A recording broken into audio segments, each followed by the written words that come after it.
ladies and gentlemen, and thanks for joining us in tonight's edition of the APM Bilingual Newscast right here on Spectrum Television.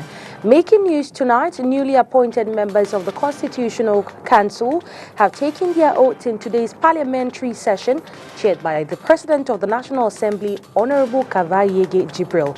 Stay tuned to tonight's newscast for more details from Olivier Bouzike. Well, Autism Day commemorated every April 2nd. Today, the theme is Empowering Autistic Voices. Tonight's newscast throws more light on this pathology with Dr. Mauma Sue, a speech therapist, as guest. Good evening, Doctor. Good evening. And thanks for joining us in tonight's edition of the 8 p.m. Bilingual Newscast. It's a pleasure. Thank you. So you will listen to Doctor in the course of tonight's newscast. Well, the news opens in the French language with you, Makeda Lidi. Good evening. Bonsoir, Ouni Ladonnette, mesdames, messieurs, bonsoir. Nous vous le disions dans les titres. Le président de l'Assemblée nationale, l'honorable Kavai Yege Jibril, a présidé ce jour à Yaoundé le congrès du Parlement. Celui-ci a été convoqué afin de recevoir les serments des membres du Conseil constitutionnel nommés le 18 janvier dernier par décret présidentiel. Ils ont pris l'engagement de travailler en respectant les missions de cette institution. Olivier Bouzike pour le compte rendu. Je jure de bien et fidèlement remplir mes fonctions, de les exercer en toute impartialité dans le respect de la Constitution, de garder secret les délibérations et les votes, de ne prendre aucune position publique. Engagement pris devant les 180 parlementaires réunis en congrès pour l'occasion. Les professeurs Adolphe Minkwaché et Aaron Lokmombelek, récemment nommés au Conseil constitutionnel, prêtent serment au cours de cette cérémonie présidée par l'honorable Kavai Yege Jibril. Le président de l'Assemblée nationale rappelle les enjeux de cette étape. Intégrité et compétence, voilà ce que vous recommande également la loi, dois-je vous rappeler. Toute la délicatesse et l'extrême sensibilité qui caractérise la matière constitutionnelle sur laquelle vous aurez à statuer désormais, qu'il s'agisse de se prononcer sur la constitutionnalité des lois, des accords et des traités internationaux, des règlements intérieurs du Parlement, ou encore d'arbitrer des conflits d'attribution, vous convenez avec moi que le champ de votre action est immense. Prévu dans la Constitution de 1996, le Conseil constitutionnel est la plus haute juridiction mise en place en 2018. Entre 2018 et 2024, l'instance présidée par Clément Atangana s'est illustrée à travers les élections présidentielles, législatives, municipales et sénatoriales, réglant les contentieux et en publiant les résultats officiels. Un challenge qui interpelle davantage les 11 membres du Conseil à l'approche de 2025, une année électorale. Pour ce faire, les mandats des autres membres ont été renouvelés par décret présidentiel le 18 janvier dernier. Ils ont prêté serment au cours de cette même cérémonie. Je voudrais ainsi avoir une pensée émue pour M. Joseph-Marie Bikoum, Woum, Jean Fouman Akam, Joseph Ouona, qui furent parmi les pionniers de cet instant. Hélas, ils nous ont quittés pour l'éternité au cours de leur mandat. Peu importe le temps mis, ils auront de façon significative contribué au bon fonctionnement de cet instant. Il faut noter qu'avant de recevoir les serments des membres du Conseil constitutionnel, les présidents du 3e congrès se sont réunis au cours d'une conférence afin de statuer sur l'événement du jour.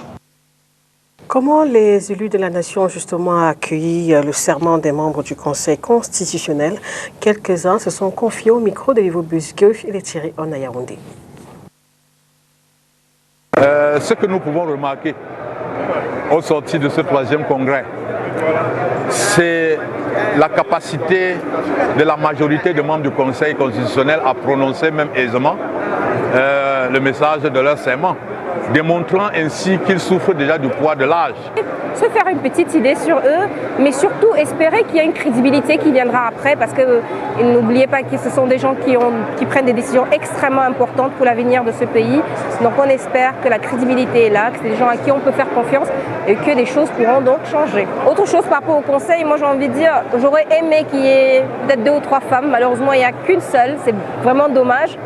Une autre chose que j'ai également appréciée, c'est le fait qu'on ait un jeune, je peux dire ça comme ça, dans le conseil, 57 ans. Vous-même, vous avez vu comment on était très content de l'entendre et la vigueur avec laquelle il a prêté serment. Et nous disons qu'il faudrait que ça change, il faudrait qu'on pense à la jeunesse, il faudrait qu'on pense à des personnes nées en 1980, 1970, etc. Vous avez vu, le jeune, quand il a prêté serment, c'était avec une détermination, c'était avec une rigueur. Et toute la salle a applaudi, c'est une communication. Je dis bien toute la salle a majoritairement acquise au parti au pouvoir. Mais elles ont applaudi exclusivement pour le jeune.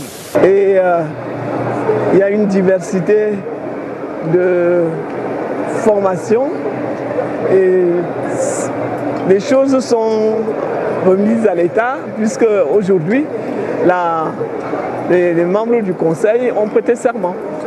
C'est toute une joie, c'était une nouvelle découverte et je suis heureuse d'avoir participé à ce combat. Restons à Yaoundé pour parler cette fois de l'anticipation dans la gestion des inondations. C'est une problématique qui préoccupe la Croix-Rouge camerounaise. Ce mardi, l'élaboration du protocole d'action précoce inondation a été officiellement lancée. Les détails avec vous, Inès Chaudemont-Pangan. Quand on parle de gestion de catastrophe, on pense aussi à l'anticipation de la réponse à apporter. Avant que le drame ne survienne, s'appuyant sur des données scientifiques et météorologiques, des stratégies d'action doivent être peaufinées. Il s'agit du protocole d'action précoce. Lorsqu'on n'est pas préparé, en cas de survenue d'une crise, nous aurons des difficultés à réagir. Donc il est important pour chaque État, chaque pays, de s'armer contre les crises. Et je peux dire que c'est là la plus-value d'anticiper avant la survenue de la crise. La Croix-Rouge camerounaise a déjà élaboré des protocoles d'action précoce, choléra et paludisme. Ce 2 avril 2024 à Yaoundé, c'est le lancement du protocole d'action précoce inondation. Nous avons le protocole d'action précoce choléra, le protocole d'action précoce paludisme.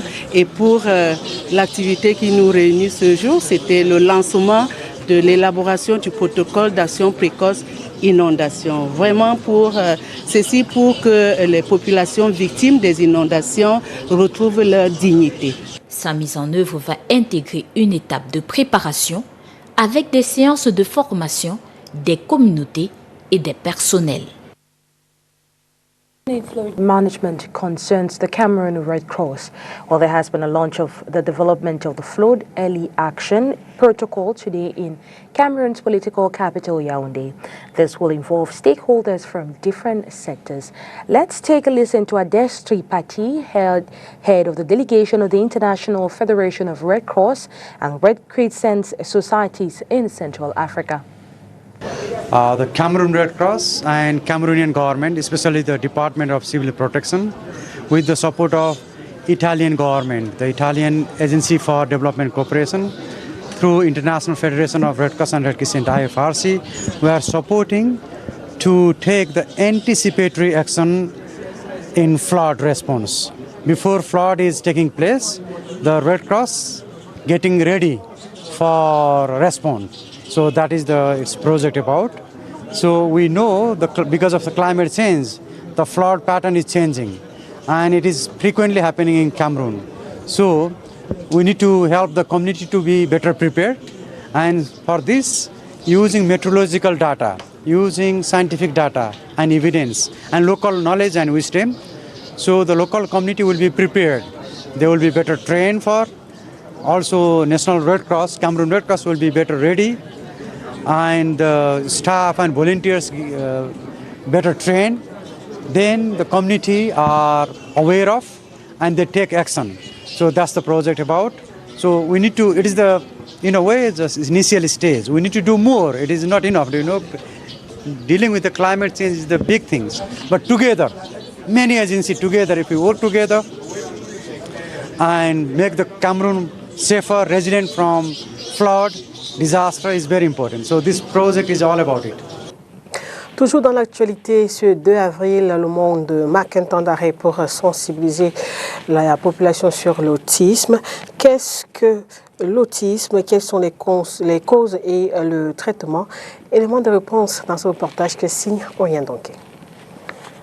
L'autisme n'est pas une maladie, c'est un trouble du développement d'origine neurologique. Il affecte la communication, les interactions sociales et le comportement. L'autisme ou les troubles du spectre de l'autisme peut se manifester dès la petite enfance, un peu avant 3 ans, se caractérisant par des comportements répétitifs et une difficulté à comprendre les codes sociaux. Et c'est justement dans ces caractéristiques que peuvent être observées les différentes formes de TSA.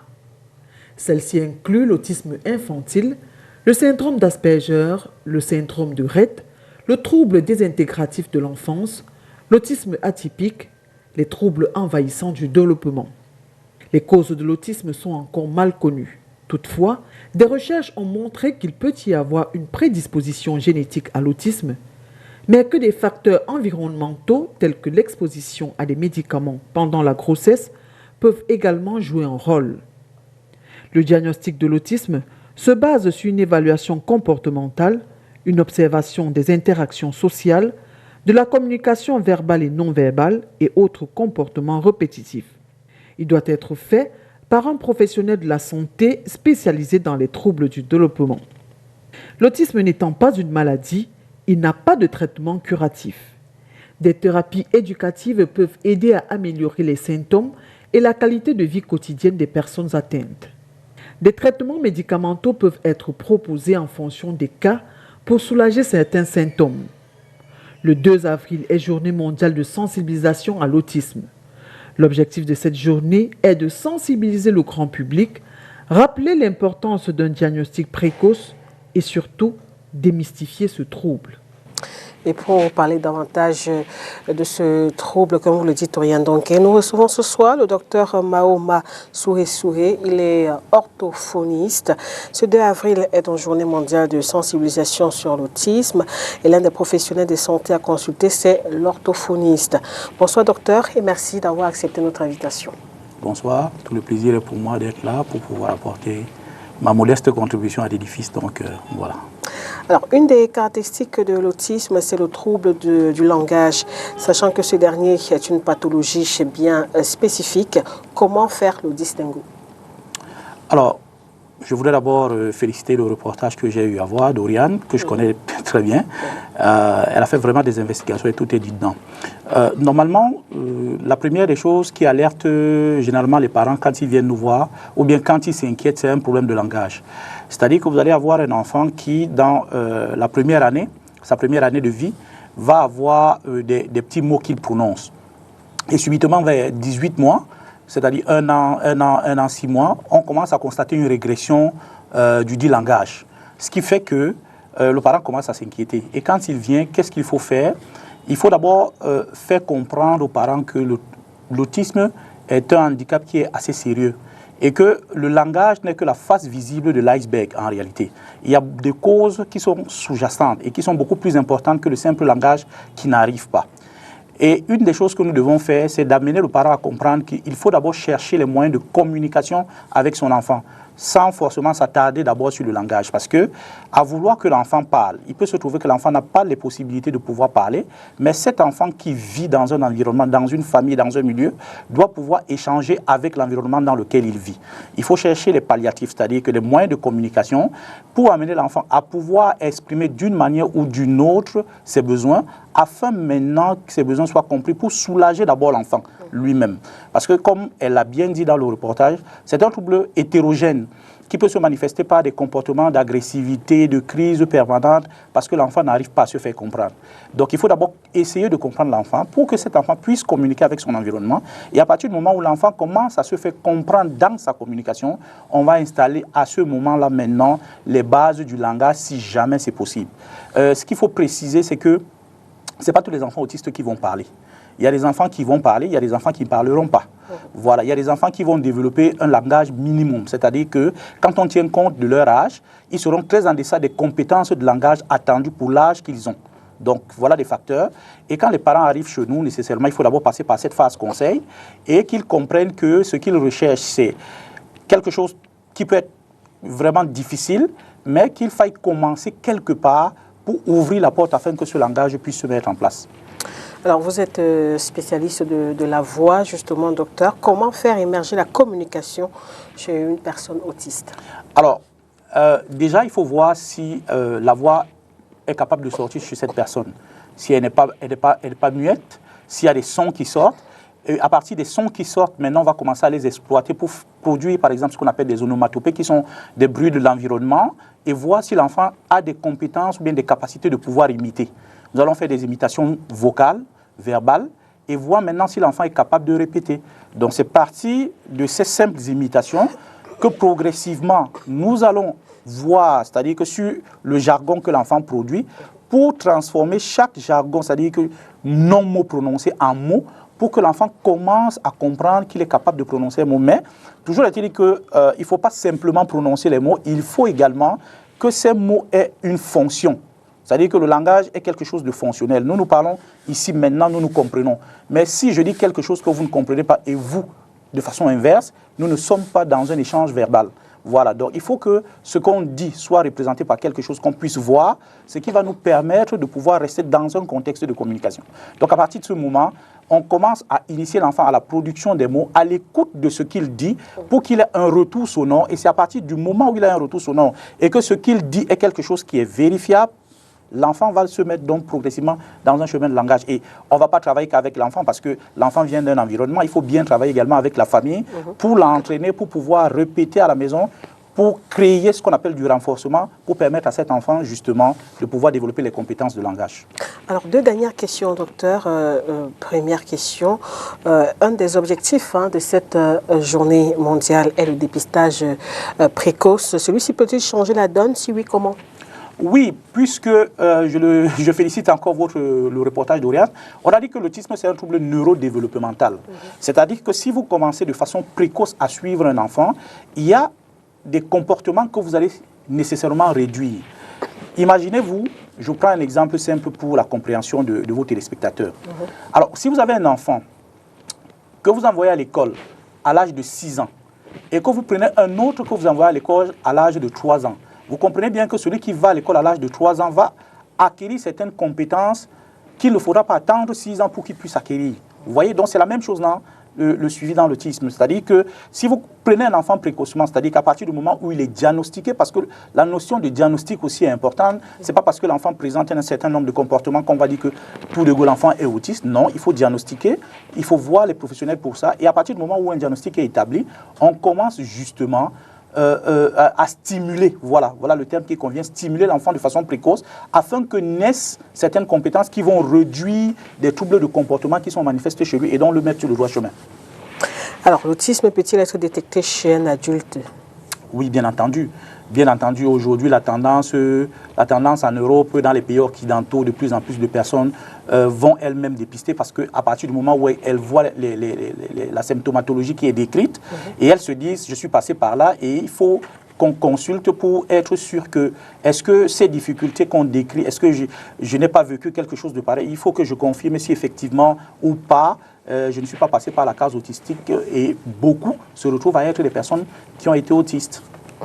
Merci beaucoup, docteur, d'être venu nous expliquer tout ce qui concerne l'autisme. On le rappelle, c'est la journée mondiale et c'est l'occasion de sensibiliser la population sur cette pathologie. Voilà. Merci une fois de plus, docteur. Le plaisir est pour moi. Merci à STV qui ne cesse de nous accompagner depuis des années pour pouvoir sensibiliser.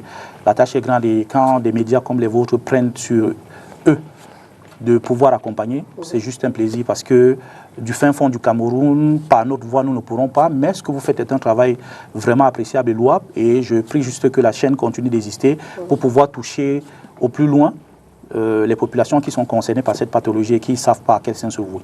Merci une fois de plus. Yes, you have seen it here. My association is Hope for Autism. We are fighting since 2021 against autism. We have many results and we are happy for what we are doing and we hope that we touch all the Cameroon if it is possible during the next future years. Okay, thank you so much for that clarity. I guess it's time for us to take you all viewers of the APM Bilingual Newscast out of the country. Well, tens of thousands of people have fled Ecuador in the last several months amid an unprecedented surge in gang violence. Rising crimes along with lack of economic opportunities have more Ecuadorians setting their sights on a better life in the United States. Let's listen for more in this report. Corely Sanchez was first caught in Ecuador's gang violence as a child. Her father worked as a hitman for Los Lagartos, a gang founded in prisons in the city of Guayaquil. One of his enemies shot her. Here, here, and back here, and that was when I was 5 years old. I lost a lot of blood.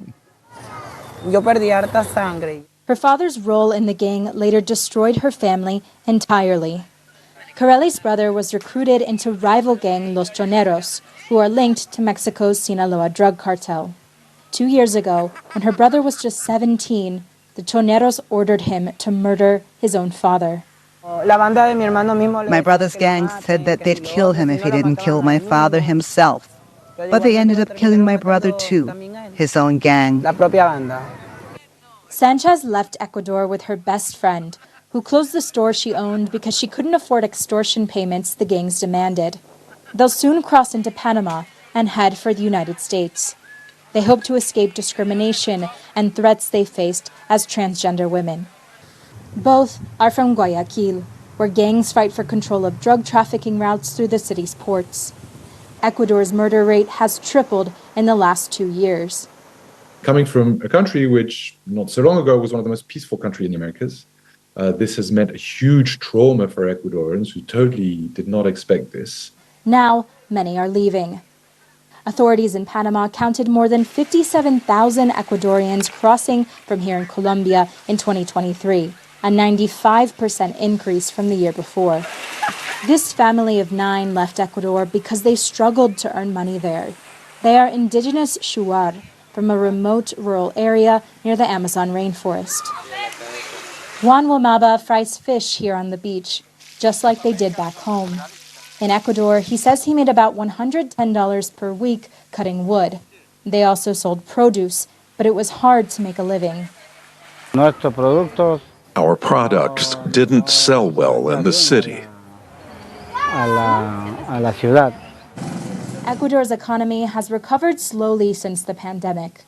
More than half of Ecuadorians now work informally. A quarter of Ecuador's people live in poverty. One of the factors behind the deteriorating security situation is deteriorating economic and social situation for ordinary Ecuadorians. Wamaba and his family didn't realize they'd need to pay smugglers here in Colombia around $350 each to get them through the Darien jungle and onto Panama. He waits with his 5-year-old son, hoping family in Ecuador will send the money. My going there, if God permits, would be to live the American dream, to do something with my life, for my family, or for me. Wamaba cooks what they can catch. Other times, there's no food to make. One family member already turned back to Ecuador, tired of waiting. Austin Landis, VOA News, Necoclí, Colombia.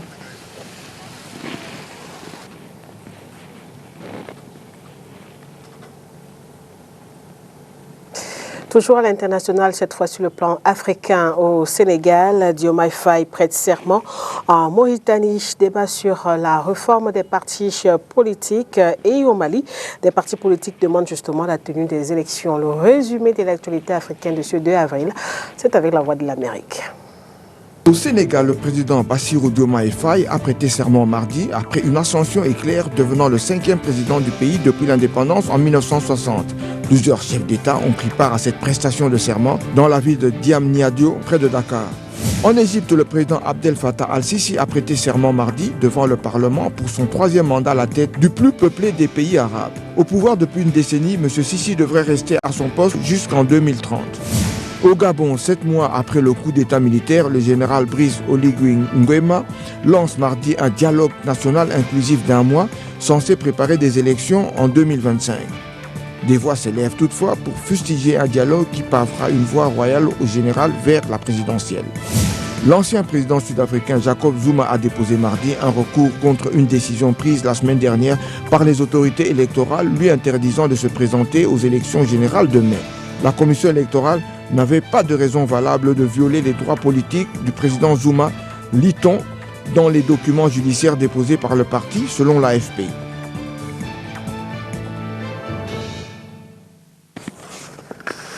C'est la fin de ce journal bilingue, mesdames, messieurs. Merci de votre attention. Excellente suite de programmes en compagnie de Spectrum Télévision. Au revoir, Onila Donet. Good night, Makedaliti, and good night to your review of Spectrum Television.